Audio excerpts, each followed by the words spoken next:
Good morning guys, কেমন আছো তোমরা? আশা করছি সবাই খুবই ভালো আছো। তো আমার এইটাই ট্রেন জার্নির লাস্ট ভিডিও, এই দুটোই পড়েছিল, তাই ভাবলাম এটাও তোমাদের সাথে শেয়ার করে দিই। ট্রেনের মধ্যে আমরা অনেক কিছুই খেয়েছিলাম, কিন্তু ট্রেনের খাবার একদমই ভালো না।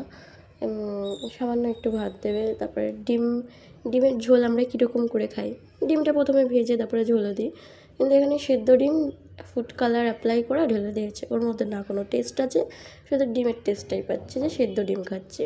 ঠিক আছে, রুটি দিয়েছিলো একদম শক্ত পোড়া রুটি। তো তারপরে জাস্ট পেট ভরানোর জন্য খেয়েছি, কিন্তু ওতেও পেট ভরে না। দিয়ে আমরা ইডলি ফিডলি এসব খাচ্ছিলাম, তো পেট ভরেছিল। কিন্তু যে খাবারটা দিচ্ছে ওরা, যে লাঞ্চের যে খাবারটা ভাতের সাথে দেয়, ওগুলো একদমই ভালো না, একদমই ভালো না।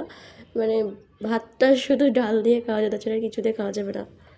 তো যাই হোক, তারপরে সেদিন ছিল হোলি। আমাদের খাওয়া দাওয়া কমপ্লিট করে আমিও নিয়ে গেছিলাম রঙ। তারপর দেখি বাকিরাও হোলি খেলছে, আমাদের গালে রঙ দেখে ওরা আমাদের গালেও মাখিয়ে দিয়ে গেছে। তো এই বছর হোলিটা একটু অন্যরকম কাটলো। হোলি খেলছে এদিকে, এদিকে পাহাড় দেখতে দেখতে, সৌন্দর্য দেখতে দেখতে আমাদের ট্রেন জার্নিটা শেষ হলো এখানেই। তো তারপরে আমরা কোথায় আছি না আছি সেটা অবশ্যই তোমাদেরকে নেক্সট ভিডিওতে দেখতে পাবে।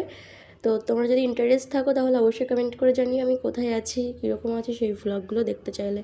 Thanks for watching. সবাই খুব ভালো থেকো, সুস্থ থেকো, দেখা হচ্ছে নেক্সট ভিডিওতে। Bye bye.